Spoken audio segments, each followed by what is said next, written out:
ಸ್ಕೂಲಲ್ಲಿ ಓದೋದು ತುಂಬ ಕಷ್ಟ ಆಗ್ತಾ ಇತ್ತು, ತುಂಬ ಬಯೋರು ಇದೆಲ್ಲ ಏನೋ ಮಾಡಿದ್ರೆ MMA ಅಂತ. ಈಗ ಫೋನ್ ಮಾಡಿ ಕೇಳಿದ್ರೆ ಅದನ್ನೇ ಹೇಳ್ತೀನಿ, ಏನ್ ಮಾಡ್ತಾ ಇದಾರೆ ಮನೇಲಿ ಕೇಳಿದ್ರೆ ಎಮ್ಮೆ ಈಮು ಇದನ್ನೆಲ್ಲ ಮೇಸ್ಟ್ ಹಾಕೋತೀವಿ. ಇಂಡಿಯನ್ಸ್ಗೆ ಇನ್ನ ಅನಿಮಲ್ನ ಹೆಂಗ್ ನೋಡ್ಕೊಳ್ಳೋದು, ಆ ಕ್ಯಾಪ್ಟಿವ್ ಮ್ಯಾನೇಜ್ಮೆಂಟ್ ಅಂದ್ರೆ ಏನು, ಒಂದು ರೆಸ್ಪಾನ್ಸಿಬಿಲಿಟಿ. ಒಂದು ನಾಯಿ ತೊಗೊಂಡ್ರೆ 15 ವರ್ಷ ನಮ್ಮ ಜೊತೆ ಇರುತ್ತೆ, ಆ ಥಾಟ್ ಪ್ರೋಸೆಸ್ ಇಲ್ಲದೆ ಏನೇನೋ ಅನಿಮಲ್ಸ್ ಕಂಡು very friendly sir.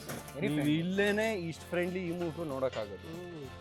Very honestly 2008, 9, 10 10,000 ಈ ಮೂವು ಇಂಡಿಯಾಗೆ ಬಂತು. ಬೆಂಗಳೂರು, ತಮಿಳ್ನಾಡು, ಕೃಷ್ಣಗಿರಿ, ಕೇರಳ ಈ ಕಡೆ. ಏನಕ್ಕೆ ಇದ್ರ ಕಾಲ್ಗಳು ಹಾಕಿ ಸಿಕ್ಕು, ನೀವು ಬರೀ ಸ್ಲಿಕ್ ಮಾಡಿದ್ರೆ ಓಡ್ತಾ ಓಡ್ತಾ ರಿಬ್ಸ್ ಗಿಬ್ಸ್ ಎಲ್ಲ ಮುರಿದಾಕ್ಬಿಡುತ್ತೆ.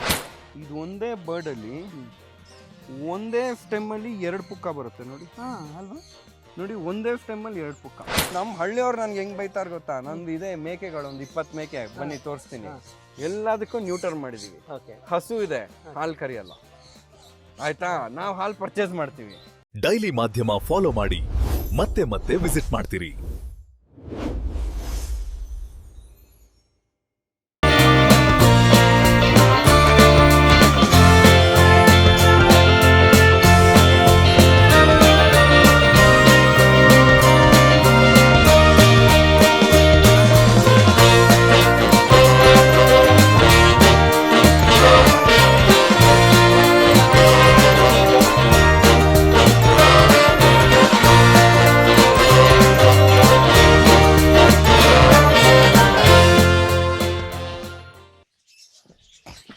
ನಿಮಗೆ ಆ್ಯಕ್ಚುಲಿ ಇದು ಆಸಕ್ತಿ ಬೆಳೆದಿದ್ದು ಯಾವಾಗ? ಈ ಥರ ಪ್ರಾಣಿ ಪಕ್ಷಿಗಳ ಜೊತೆ ಈ ಒಂದು ಕಾನ್ಸೆಪ್ಟ್ ಇರ್ಬೋದು ಅಥವಾ?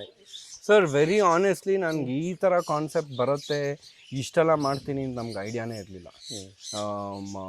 ಸ್ಕೂಲಲ್ಲಿ ಓದೋದು ತುಂಬ ಕಷ್ಟ ಆಗ್ತಾ ಇತ್ತು, ತುಂಬ ಬಯೋರು ಇದೆಲ್ಲ ಏನೋ ಮಾಡಿದ್ರೆ MMA ಅಂತ.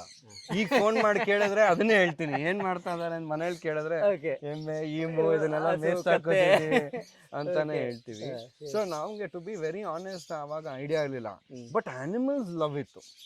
ಪಕ್ಷಿ ಆಗಿರ್ಬೋದು, ಜುರುಳ ಆಗಿರ್ಬೋದು, ನಾಯಿ ಆಗಿರ್ಬೋದು, ಏನೇ ಪಕ್ಷಿ ಇತ್ತು, ಏನೇ ಅನಿಮಲ್ಸ್ ಇತ್ತು ಅಂದ್ರೆ ಆ ಲವ್ ಇತ್ತು. ಸೊ ಅವಾಗ ಏನು ನಾಲೆಜ್ ಇಲ್ದೇ ಇರೋವಾಗ ನೀವೇನ್ ಮಾಡ್ತೀರಾ ಚಿಕ್ಕ ವಯಸ್ಸಲ್ಲಿ?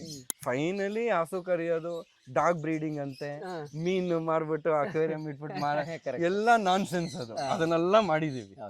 By the time we hit college ಅದು ಗೊತ್ತಾಗೋಯ್ತು, ಓ ಈ ಇಂಡಸ್ಟ್ರಿ ಸರಿಗಿಲ್ಲ, ಈ ಬ್ರೀಡಿಂಗ್ ಮಾಡ್ಕೊಡೋದು ಅದು. ಯಾಕಂದರೆ ವೆರಿ ಸಾರಿ ಟು ಸೇ, ಇಂಡಿಯನ್ಸ್ಗೆ ಇನ್ನೂ ಅನಿಮಲ್ನ ಹೆಂಗೆ ನೋಡ್ಕೊಳ್ಳೋದು, ಆ ಕ್ಯಾಪ್ಟಿವ್ ಮ್ಯಾನೇಜ್ಮೆಂಟ್ ಅಂದರೆ ಏನು, ಒಂದು ರೆಸ್ಪಾನ್ಸಿಬಿಲಿಟಿ. ಒಂದು ನಾಯಿ ತೊಗೊಂಡ್ರೆ 15 ವರ್ಷ ನಮ್ಮ ಜೊತೆ ಇರುತ್ತೆ, ಆ ಥಾಟ್ ಪ್ರೋಸೆಸ್ ಇಲ್ಲದೆ ಏನೇನೋ ಅನಿಮಲ್ಸ್ ತಂದುಬಿಡ್ತಾರೆ ಅಲ್ವಾ? ಆ್ಯಕ್ಚುಲಿ ನೀವು ಓದಿದ್ದು ಏನು ಸಂಜು? ಸರ್, ನಾನು ವೆರಿ ಆನೆಸ್ಟ್ಲಿ, ಬನ್ನಿ ಅವರು ಬಂದ್ಬಿಡ್ಲಿ. ಇವ್ರು ನೋ ಡಾಗ್ಸು. ನಂದು ಲಾಸ್ಟ್ ನಾನು ಮಾಡಿದ್ದು 10th. ಫಸ್ಟ್ PUC ಸೈನ್ಸ್ ಶುರು ಮಾಡಿದೆ, ಕ್ಲಾಸ್ ರೂಮ್ ಎನ್ವೈರನ್ಮೆಂಟ್ ಕೂತ್ಕೊಳ್ಳೋಕೆ ಆಗಿಲ್ಲ. ಬಟ್ ಅದಾದ್ಮೇಲೆ I took in a break, ಬೇರೆ ಬೇರೆ ಬೇರೆ ಬೇರೆ ಕಡೆ ಕೆಲಸ ಮಾಡಿದೆ. Then I went back into studying field biology, study of reptiles, ಆಮೇಲೆ ಕ್ಯಾಪ್ಟಿವ್ ಮ್ಯಾನೇಜ್ಮೆಂಟ್ ಬಗ್ಗೆ ಓದಿದೆ. Then we did a couple of courses on how to run behind an animal and catch it very healthily. So rescue ಅನ್ನೋ ಪದ ಅಲ್ಲಿಂದ ಶುರು ಆಗಿ BBMP forestal ಜೊತೆ almost 8 years work ಮಾಡಿದೆ. ಸೊ ಅವಾಗ we have rescued more than 15 leopards inside Bangalore city. Pepsi ಫ್ಯಾಕ್ಟ್ರಿಯಿಂದ ಬಂದು ಯೂನಿವರ್ಸಿಟಿಲಿ ಬಂದು ಅದನ್ನೆಲ್ಲ. So field biology, anything to do with captive management. And ಇವಾಗ ಲಾಸ್ಟ್ 10 years ಇಂದ we are into experiential education. Without using blackboard, without using textbook, outdoors, natures, ಅನಿಮಲ್ನ ಇಟ್ಕೊಂಡು 30-40% ಅವ್ರದ್ದು ಕರಿಕ್ಯುಲಮೇ ಕವರ್ ಮಾಡಬೇಕು. ಎಕ್ಸಾಕ್ಟ್ಲಿ. ಸುಮ್ಮನೆ ಇಲ್ಲಿಗೆ ಬಂದು ಚೆನ್ನಾಗಿದೆ ಅಂತ ಹೋದ್ರೆ ಅದೇನಾಗಲ್ಲ. Yes, it has to be connected back into the curriculum. ಅದ್ರಲ್ಲಿ ಫೋಕಸ್ ಮಾಡ್ತಾರೆ. ಅದೇ ನಾನು ಅವಾಗ ಅದಕ್ಕೆ ಹೇಳಿದೆ, ಎಲ್ಲರೂ ಹೋಗ್ತಾರೆ ಒಂದು ಫೋಟೋ ತಗೊಳ್ಳೋದು, ಮಕ್ಕಳನ್ನ ನಿಲ್ಲಿಸಿ ಫೋಟೋ ತಗೊಳ್ಳೋದು, ಅಷ್ಟಕ್ಕೆ ಸೀಮಿತ ಆಗ್ತಾ ಇದೆ. So come man, emus. Okay, ಎಷ್ಟಿದೆ ಸರ್ ಇಲ್ಲಿ ಇಮೋಸು? ಸರ್, ನನ್ನ ಹತ್ರ ಆಲ್ಮೋಸ್ಟ್ ಈಗ 19 ಅಲ್ಲ ಪ್ರಶಾಂತ್, ಈ ಮೂವ್ ಟೋಟಲ್. ಓ ವೆರಿ ಫ್ರೆಂಡ್ಲಿ ಸರ್, ನೀವು ಇಲ್ಲೇನೆ ಇಷ್ಟು ಫ್ರೆಂಡ್ಲಿ ಈ ಮೂವ್ ನೋಡೋಕ್ಕಾಗೋದು. ಓಕೆ, ಇದು ಆ್ಯಕ್ಚುಲಿ ಇದ್ರದ್ದು ನೇಚರ್ ಏನು, ಯಾವ ಥರ ಇದು? ವೆರಿ ಆನೆಸ್ಟ್ಲಿ 2008, 9, 10 10,000 ಈಮೂಸು ಇಂಡಿಯಾಗೆ ಬಂತು. ಬೆಂಗಳೂರು, ತಮಿಳ್ನಾಡು, ಕೃಷ್ಣಗಿರಿ, ಕೇರಳ ಈ ಕಡೆ. ಏನಕ್ಕೆ ಅಂದರೆ ಟೇಬಲ್ ಮೀಟ್ ಪ್ರಕಾರ. ಸೊ ಭಾರತ ಕಾನೂನು ಏನು ಮಾಡ್ತು, ಈಮೂನ ನೀವು ಇಂಪೋರ್ಟ್ ಮಾಡಿ, ಕೋಳಿದು ಮಾಂಸ ಸರಿಗಿಲ್ಲ, ಈಮು ಮಾಂಸ ಸರಿಗಿದೆ ಅಂದ್ಬಿಟ್ಟು ಲೋಕಲ್ ಫಾರ್ಮರ್ಸ್ಗೆಲ್ಲ ಮೈಕ್ರೋ ಲೋನ್ ಎಲ್ಲ ಕೊಟ್ಬಿಟ್ಟು ಅದು ವಿತಿನ್ 3-4 ಇಯರ್ಸ್ 10 ಲಕ್ಷ ಈಮು ಆಗೋಯ್ತು. ಆಮೇಲೆ ಅದನ್ನ ತಗೊಂಡೋಗಿ ಇಲ್ಲಿ GKVK ಕ್ಯಾಂಪಸ್ ಅಲ್ಲಿ ಈಮು ಡೇ ಅಂತೇನೋ ಮಾಡಿ, ಸೆಲೆಬ್ರೇಷನ್ ಡೇ ಮಾಡಿ, ಈಮು ಬಿರಿಯಾನಿ, ಈಮು 65 ಅಂತೆ, ಈಮು ಆಯಿಲ್ ಅಂತೆ, ಈಮು ಫೆದರ್ಸ್ ಎಲ್ಲ ಶುರು ಮಾಡಿ, ವಿಚ್ ಇಸ್ ಗುಡ್. ಅದ್ರ ಮೀಟ್ ಕನ್ಸಂಪ್ಷನ್ ಅಲ್ಲಿ ವಾಟ್ ಎವರ್ ನೀವು ಕೋಳಿಗೆ ಅಷ್ಟೆಲ್ಲ ಹಾಕ್ತಿನೋ ಬದಲು ದಿಸ್ ಇಸ್ ಗುಡ್ ಅಂತಾನೆ ಹೇಳ್ತೀನಿ. But we don't promote meet or anything of that. Government promoted that. ಎಲ್ಲರೂ ಬಂದ್ರು. ಅಲ್ಲೇನಾಯ್ತು ಟ್ವಿಸ್ಟು, ಇದನ್ನ ಕಟ್ ಮಾಡಿದ್ರೆ ರೆಡ್ ಮೀಟು. ಹಿಂದೂಸು ಎಷ್ಟೊಂದು ಜನ ರೆಡ್ ಮೀಟ್ನ ಬೀಫ್ ಥರ ಕನ್ಸಿಡರ್ ಮಾಡ್ತಾರೆ. ಅಲ್ಲೊಂದು ಬ್ಯಾಚ್ ಹೊಟ್ಟೋಯ್ತು, ಇದು ವರ್ಕೌಟ್ ಆಗಲ್ಲ. ಎರಡನೇದೇನು, ನೀವು ಕೋಳಿ ಅಂಗಡಿಗೆ ಹೋಗಿ 1 kg ಕಟ್ರೆ 2 kg ಅವ್ನು ಫ್ರೆಶ್ ಕೋಳಿ ತೊಗೊತಾನೆ, ಸ್ಲಾಟರ್ ಮಾಡ್ತಾನೆ, ಫ್ರೆಶ್ ಕೊಡ್ತಾನೆ. ಇಲ್ಲಿ ನೀವು 1 kg ಕೊಟ್ರೆ ರೆಸ್ಟ್ 10 kgs ಅವ್ನು ಅನ್ಯಾಯವಾಗಿ ಫ್ರಿಜ್ಜಲ್ಲಿ ಇಡಬೇಕು. So they all need fridge space. ಮೂರನೇದೇನು, ನಮ್ಮ ಕೋಳಿಗಳು ಹೆಂಗ್ ಓಡೋದು, ಚೇತಕಲ್ಲಿ 20 ಕೋಳಿ ಈ ಕಡೆ 20 ಕೋಳಿ ಈ ಕಡೆ ಹಾಕೊಂಡು ಊರೆಲ್ಲ ಓಡಾಡ್ಬಿಡ್ತಾರೆ. ಇದಕ್ಕೆ ಕಾರ್ ಬೇಕು. ಕರೆಕ್ಟ್. ಇಲ್ಲ ದೊಡ್ಡ ಟೆಂಪೋ ತಗೊಂಡು ತುಂಬ್ಕೊಂಡು ಹೋಗ್ಬೇಕು. 4ನೇದು ಹಲಾಲ್ ಕಟ್ಟಲ್ಲಿ ಸ್ಲಿಟ್ ಮಾಡ್ತಾರಲ್ಲ, ಇದ್ರ ಕಾಲ್ಗಳು ಹಾಕಿ ಸಿಕ್ಕು. ನೀವು ಬರೀ ಸ್ಲಿಟ್ ಮಾಡಿದ್ರೆ ಓಡ್ತಾ ಓಡ್ತಾ ರಿಬ್ಸ್ ಗಿಬ್ಸ್ ಎಲ್ಲ ಮುರಿದಾಕ್ಬಿಡತ್ತದು. ಸೊ ಹಿಂಗಾಗಿ ಟೇಬಲ್ ಮೀಟ್ಗೆ ಅಂತಾನೆ ಈಮೂಸ್ ಬಂದಿದ್ದು. But it didn't take over. ಅವಾಗೇನು ಮಾಡಿದ್ರು, ಎಷ್ಟೊಂದು ರೈತರಿಗೆ ಮೈಕ್ರೋ ಲೋನ್ ಇದ್ಬಿಟ್ಟು 1000 ಈಮು ರೋಡಿಗೆ ಬಿಟ್ಬಿಟ್ರು. ನಾನು ಅವಾಗ ಕೂತ್ಕೊಂಡಿದ್ದೀನಿ ನಮ್ಮ ಆಫೀಸಲ್ಲಿ, ಫೋನ್ ರಿಂಗ್ ಆಗ್ತದೆ. ಎತ್ತಿದ್ರೆ ನಮ್ಮ ಕನಕಪುರ, ರಾಮನಗರ, ಸಾರ್ ಫಾರಿನ್ ಕೋಳಿ ಬಂದ್ಬಿಟ್ಟಿದೆ, ಫಾರಿನ್ ಕೋಳಿ ನಮ್ಗೆ ಗೊತ್ತಿಲ್ಲ ಏನದು ಅಂದ್ಬಿಟ್ಟು ಇಲ್ಲಿಂದ ಹೋಗಿ ನೋಡಿದ್ರೆ ರೋಡಲ್ಲಿ ಈಮು ಹೋಗ್ತದೆ. ಯಾಕಂದ್ರೆ ಅವ್ನು ರೈತ ಲೋನ್ ಮಾಡಿದ್ದಾನೆ, ದಿವಸ ಊಟ ಹಾಕಬೇಕು, ಯಾರು ಪರ್ಚೇಸ್ ಮಾಡ್ತಾರೆ, ಅದಕ್ಕೆ ಫ್ರೀ ಆಗಿಬಿಟ್ಬಿಟ್ಟು. So we have to clean up more than 100-200 emus. ನಮ್ಮ RXಗಳಲ್ಲೆಲ್ಲ ಹೋಗಿ ಅದು ಓಡ್ತಾ ಇರುತ್ತೆ. ವೈಲ್ಡ್ ಈಮು ಹೊಡೆದ ಅಂದರೆ ಗ್ಲಾಸ್ ಗೀಸ್ ಎಲ್ಲ ನಮ್ದು ರಿಬ್ಸ್ ಎಲ್ಲ ಹೊಟ್ಟೋಗುತ್ತೆ. ಆ ಥರದ್ದು ಈಮೂಸ್ನ ತೊಗೊಂಬಂದು ಇವಾಗ ನೋಡಿ ಎಷ್ಟು ಜನ ಮಕ್ಕಳು ಹೋಗಿ ಅದನ್ನ ತಬ್ಕೊಂಡ್ರು ಏನು ಮಾಡೋದು. ಟ್ರಸ್ಟ್ ಬಿಲ್ಡಿಂಗ್ ಮಾಡೋಕೆ ನಮ್ಗೆ ವರ್ಷಾಂಗಟ್ಲೆ.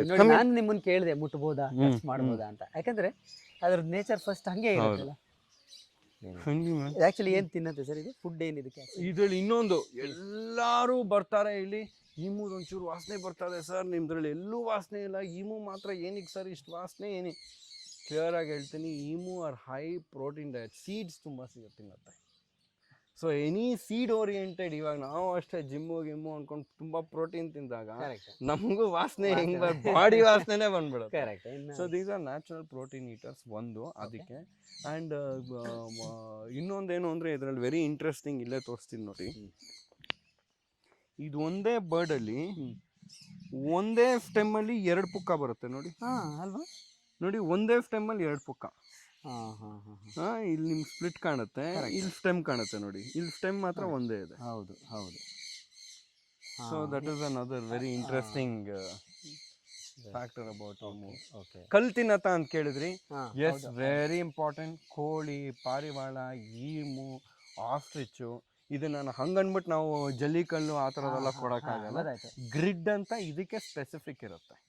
That is nothing but selected stone, selected ಸೈಜಸ್ನ ಸೆಲೆಕ್ಟೆಡ್ ಪಲ್ವರೈಸ್ ಮಾಡಿ ತಿನ್ನುತ್ತೆ. ಈಗ ನಾಟಿ ಕೋಳಿಗಳೆಲ್ಲ ಮನೆಗಳ ಹತ್ರ ಸಾಕ್ತಾರೆ ಅಥವಾ ತೋಟಗಳ ಹಳ್ಳಿಗಳಲ್ಲಿ, ಅದು ಕೂಡ ಅಲ್ಲಿ ತಿನ್ನತ್ತಲ್ವಾ ಸಣ್ಣ ಸಣ್ಣ ಕಲ್ಲುಗಳನ್ನು. ನೀವು ಹೇಳ್ದಂಗೆ ಡೈಜೆಷನ್ಗೆ ಇಂಪ್ರೂವ್ ಆಗುತ್ತೆ. ನಾವು ನಮ್ಮ ಮಕ್ಕಳಿಗೆ ಚಿಕ್ಕವರಿರ್ತ ಮಣ್ಣು ತಿಂತಾ ಇದ್ದೀವಿ. Definitely connected. ನಾಯಿಗಳು ಅಷ್ಟೇ. ಇವಾಗ ನೋಡಿ, ಹೊಟ್ಟೆ ಕೆತ್ತು ಅಂದ್ರೆ 1-3-4 ಇಂಚ್ ಕೆತ್ಕೊಂಡು ಅಲ್ಲಿರೋ ಮಣ್ಣು ತಿನ್ನುತ್ತೆ. Why? It has beneficial bacteria. Body ಕೇಳ್ತಾ ಇದೆ, ಬಾಡಿ ಏನು ನೀಡಿದೆ ಮಕ್ಕಳಿಗೆ ಆ ಟೈಮಲ್ಲಿ. ಅದು ಏನು ಮಣ್ಣು ತಿನ್ಬೇಕು ಅಂತ ಅನ್ಸುತ್ತಲ್ವ, ಅದು ಬಾಡಿ ಇದು ಮಾಡುತ್ತೆ. ಅಥವಾ ಸುಣ್ಣ ತಿನ್ನೋದು ಮಕ್ಕಳಿರ್ತಾ ನಾವೆಲ್ಲ ಚಾಕ್ ಪೀಸ್ ತಿಂತಕ್ಕಂಥದ್ದು, ಎಲ್ಲವೂ ಒಂದು same nature. Human and animal, birds. ನಾವೊಂದು ಆಸ್ಟ್ರಿಚ್ ರೆಸ್ಕ್ಯೂ ಮಾಡಿದ್ವಿ, ಪಾಪ ಉಳಿಲಿಲ್ಲ ಅದು. ಇಲ್ಲಿಗೆ ಬರೋ ಅಷ್ಟರಲ್ಲೇ ಅದು ಬನ್ನರ್ಘಟ್ಟ ರೋಡಲ್ಲಿ ಒಂದು ದೊಡ್ಡ ಟಾಯ್ಲೆಟ್ ಅಂಗಡಿ ಹಿಂದ್ಗಡೆ ಒಬ್ಬ ಆಸ್ಟ್ರಿಚ್ ನೋಡಿದಾನೆ, ಇಷ್ಟ ಆಗ್ಬಿಟ್ಟಿದೆ, 2 ಲಕ್ಷ ತೊಗೊಂಡು ಸಾಕೊಂಡಿದ್ದಾರೆ. ಅದನ್ನ ಹಿಂಗೆ ನೋಡ್ಕೋಬೇಕು, ಏನು ಮಾಡ್ಬೇಕು ಗೊತ್ತಿಲ್ಲ. ಅದಕ್ಕೆ ಅಂತ ಅರ್ಧ ಎಕರೆ ಜಾಗ ತಗೊಂಡು ಫುಲ್ ಕಲ್ಲೆಲ್ಲ ಹಾಕಿ, ಏನೋ ಮಳೆ ಬಂದಾಗ ಕೊಚ್ಚೆ ಆಗ್ತಾ ಇತ್ತು ಅಂದ್ಬಿಟ್ಟು ಜಲ್ಲಿ ಕಲ್ಲೆಲ್ಲ ಹಾಕಿ, ಇಂಟೆನ್ಷನ್ ಕರೆಕ್ಟ್ ಆಗಿದೆ. ಆದರೆ 1 ವರ್ಷ ಆದಮೇಲೆ ಅದು ಆಸ್ಟ್ರಿಚ್ಚು ಹಿಂದಿಂದೆ ನಡೆಯೋಕ್ಕೆ ಶುರು ಆಗ್ಬಿಡ್ತು. ಏನು ಇದು ಅಂತ ಅವ್ರು ಫೋನ್ ಮಾಡ್ತಾರೆ, ಊಟ ಮಾಡೋಕ್ಕಾಗಲ್ಲ, ಎಲ್ಲ ಹಿಂದೆ. ಆಮೇಲೆ ನಾವು ಆ ಥರ ಎಕ್ಸ್ಪೀರಿಯನ್ಸೇ ನಾವು ಅನಿಮಲ್ ಹಿಂದೆ ನಡೆಯೋದು ನೋಡೇ ಇಲ್ಲ. ಅದು ಬರ್ಡ್ ಅಲ್ಲ, ಡಾಕ್ಟ್ರುಗಳನ್ನೆಲ್ಲ ಕರ್ಕೊಂಬಂದ್ವಿ, ತೋರಿಸಿದ್ವಿ, ನೋಡಿದ್ರೆ ಅದು ಟ್ರೋಮಾಗಿ ಹೋಗಿ ನರ್ವಸ್ ಇಂಬ್ಯಾಲೆನ್ಸಸ್ ಆಗಿ ನರ್ವಸ್ ಸಿಸ್ಟಮ್ ಮಸಲು ಕನೆಕ್ಷನ್ ಹೊಟ್ಟೋಗ್ಬಿಟ್ಟಿದೆ ಅದು. ಸೊ ಅದಕ್ಕೆ ಯಾವ ತರ ನಡೀತಾ ಏನ್ ಮಾಡ್ತಾ ಅದು ಏನು ಗೊತ್ತಿಲ್ಲ. ಸರಿ ಆಯ್ತು ಅಂತ ಅದಕ್ಕೇನೋ ಟ್ರೀಟ್ಮೆಂಟ್ಗಳು ಕೊಟ್ವಿ, ಪುಕ್ಕಾಲ ಹೋಗ್ಬಿಡಿತು, finally it didn't make it. So ನಾವು ಇಲ್ಲೇನೇ ಅನಿಮಲ್ಸ್ ಏನಾದ್ರು ಹೋಯ್ತು ಅಂದ್ರೆ ಪೋಸ್ಟ್ ಮಾರ್ಟಮ್ ಮಾಡ್ತೀವಿ. ನಮ್ಗೆ ರೀಸನ್ ಗೊತ್ತಾಗ್ಬೇಕಲ್ಲ. ಪೋಸ್ಟ್ ಮಾರ್ಟಮ್ ಓಪನ್ ಮಾಡಿ ನೋಡಿದ್ರೆ 1-2 ಫುಲ್ ಟಾಯ್ಲೆಟ್ ವೆಟ್ರಿಫೈಡ್ ಟೈಲ್ಸ್ ತಿನ್ಕೊಂಡ್ಬಿಟ್ಟಿದೆ ದೊಡ್ಡದು. ಅದು ಹೊಟ್ಟೆ ಒಳಗೆ ಹೋಗಿ ಮೂವ್ ಆಗಿ ಟೈಲ್ಸ್ ಎಲ್ಲ ಎಷ್ಟು ಶಾರ್ಪ್ ಇರತ್ತಲ್ಲ ಸರ್, ಹೌದು, ಗೋಲಿ ತರ ಆಗ್ಬಿಟ್ಟಿದೆ, ಸ್ಮೂತ್ ಎಡ್ಜ್ ಒಳಗೋಗಿ ಆ ಬೈಲ್ ಜ್ಯೂಸಲ್ಲಿ ಪಲ್ವರೈಸ್ ಆಗಿ. ಸೊ ಏನ್ ಕೊಡ್ತೀರಾ, ಇಟ್ಸ್ ವೆರಿ. ಕಾಡಲ್ಲಾದ್ರೆ they will eat, they know what stone to pick up. So ಇಲ್ಲಾದ್ರೆ ಗ್ರಿಡ್ ಅಂತ ಕೊಡಬೇಕು. But definitely every moves will have at least 300-400 grams of stones. Total ಎಷ್ಟಿದೆ ಇಲ್ಲಿ ಸರ್? ಇಲ್ಲಿ 19 ಎಷ್ಟಂದಿ 19 ಅಲ್ವಾ ಇವಾಗ? ಇಲ್ಲೊಂದಿಷ್ಟು ಬ್ಯಾಚ್ ಇದೆ, ನಮ್ಮ ಹೊರಗಡೆ ತೋಟದಲ್ಲಿ ಇನ್ನೊಂದಿದೆ, ಅಲ್ಲೂ ಒಂದಿಷ್ಟು ಬ್ಯಾಚ್ ಇದೆ. ಕಿವಿ ನೋಡಿದ್ರ ಅದ್ರದ್ದು? ಹೌದು,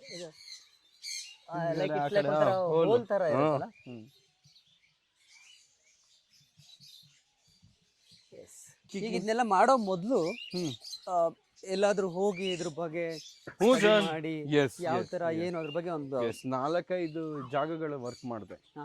ಆಲ್ಮೋಸ್ಟ್ ಒಂದು 10 years ವರ್ಕ್ ಆದ್ಮೇಲೆ ಬಂದು ಇದನ್ನ ಶುರು ಮಾಡಿದ್ದು. ಎಲ್ಲಿ I have also built India's biggest walk-in ಏವಿಯರಿ.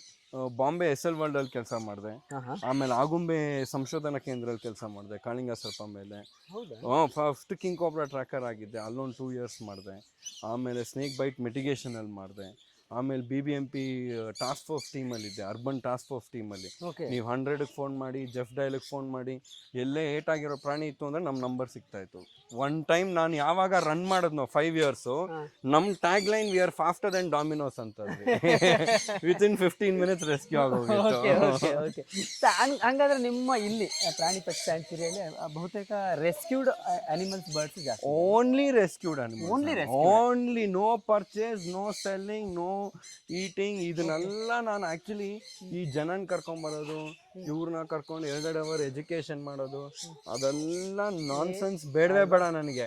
ಇದನ್ನೆಲ್ಲ ಕಿತ್ ಬಿಸಾಕ್ಬಿಟ್ಟು ಇದೇ ದುಡ್ಡಲ್ಲಿ ನಾನು ಎಕ್ಸ್ಪೆನ್ಸಿವ್ ಅನಿಮಲ್ ತಗೊಂಡು ಅದನ್ನ ಬ್ರೀಡಿಂಗ್ ಮಾಡೇ ದುಡ್ಡು ಮಾಡ್ಕೊಂಡ್ಬಿಡ್ಬೋದು. ಈಗ ಅದೇ ಆಗ್ತಾ ಇರೋದು. ಎಲ್ಲಾರು ಇಲ್ಲಿಗೆ ಬಂದು ನೋಡ್ತಾರೆ, ಇವ್ ನಮ್ಮ ಹಳ್ಳಿಯವ್ರು ನನ್ಗೆ ಹೆಂಗ್ ಬೈತಾರ ಗೊತ್ತಾ? ನಂದು ಇದೆ ಮೇಕೆಗಳು, ಒಂದು 20 ಮೇಕೆ, ಬನ್ನಿ ತೋರಿಸ್ತೀನಿ. ಎಲ್ಲದಕ್ಕೂ ನ್ಯೂಟರ್ ಮಾಡಿದೀವಿ. ಹಸು ಇದೆ, ಹಾಲು ಕರಿಯಲ್ಲ, ಆಯ್ತಾ? ನಾವು ಹಾಲು ಪರ್ಚೇಸ್ ಮಾಡ್ತೀವಿ. ಅವ್ನು ರೈತ ಬಂದು ಉಗಿತಾನ್ರಿ, ಅದಕ್ಕೆ ಸಿಟಿ ಅವರೆಲ್ಲ ಇಲ್ಲಿಗೆ ಬಂದು ಇದನ್ನೆಲ್ಲ ಮಾಡಬಾರ್ದು. ಹಸುದ ಇವನು ಹಾಲು ಕರಿಯಲ್ಲ ಅಂತಾನೆ, ನನ್ನ ಹತ್ರ 6 ಲೀಟರ್ ಹಾಲು ತಗೊಂಡು ಏನಕ್ಕೆ? ನಮಗೇನು, ಅಕಸ್ಮಾತ್ ಹಸು ಹಾಲು ಕರಿಬೇಕು ಅಂದ್ರೆ ಅದನ್ನ ಮೇಟಿಂಗ್ ಮಾಡಿಸ್ಬೇಕು. ಮೇಟಿಂಗ್ ಮಾಡಿಸ್ತು ಅಂದ್ರೆ ಅದಕ್ಕೆ ಕರು ಬಂದೇ ಬರುತ್ತೆ. ಯಾವ ದೇವ್ರು ನಂಬ್ಕೊಂಡ್ರು ಅದು ಹೆಣ್ಕರುನೇ ಬರುತ್ತೆ ಅಂತ. ಹಿಂಗೆ ಗಂಡು ಕರು ಬಂದ್ರೆ ನಾನೇನ್ ಮಾಡ್ಲಿ? ಜೀವನ ಪೂರ್ತಿ ನಾವು ನೋಡ್ಕೋಬೇಕು ಅದನ್ನ. ಬೇರೆಯವ್ರು ಏನ್ ಮಾಡ್ತಾರೆ, ಕೊಟ್ಬಿಡ್ತಾರೆ. ನಾವು ಜೀವನ ಪೂರ್ತಿ ನೋಡ್ಕೋಬೇಕು. ಬೇಡ, ನಮ್ಗೊಂದ್ಸತಿ ಅನಿಮಲ್ ಇಲ್ಲಿಗೆ ಬಂದ್ಮೇಲೆ ಜಸ್ಟ್ ಫಾರ್ 6 ಲೀಟರ್ ಮಿಲ್ಕ್ ಯಾವುದೋ ಒಂದು ಬುಲ್ಲನ್ನ ನಾನು ಇನ್ನಿಕ್ಕೆ ಲೈಫ್ ಟೈಮ್ ನೋಡ್ಕೊಳ್ಳಿ. I rather support a farm. So ಇಲ್ಲಿ ನಾವು ವೇಗನಿಸಮ್ ಆಗಿರ್ಬೋದು, ಇಲ್ಲ ಮಿಲ್ಕ್ ಕುಡಿಬೇಡಿ, ಇಲ್ಲ ನಾನ್ ವೆಜ್ ತಿನ್ಬೇಡಿ, we don't promote that, nor we say ಇದನ್ನೆಲ್ಲ ಮಾಡಿ ಅಂತ. We just showcase what animal is ಅಷ್ಟೇ. Now it is your, as a child it is left to you. ಏನು ಮಾಡ್ತೀರಾ ನಿಮ್ಗೆ ಅರ್ಥ ಇರ್ಬೇಕು. ಹಾಲು ಎಲ್ಲಿಂದ ಬರ್ತದೆ ಗೊತ್ತಾಗತ್ತಾ? Then you take a call. ಇದನ್ನ ಅರ್ಥ ಮಾಡಿಸೋದು ನಮ್ಮ ಜವಾಬ್ದಾರಿ.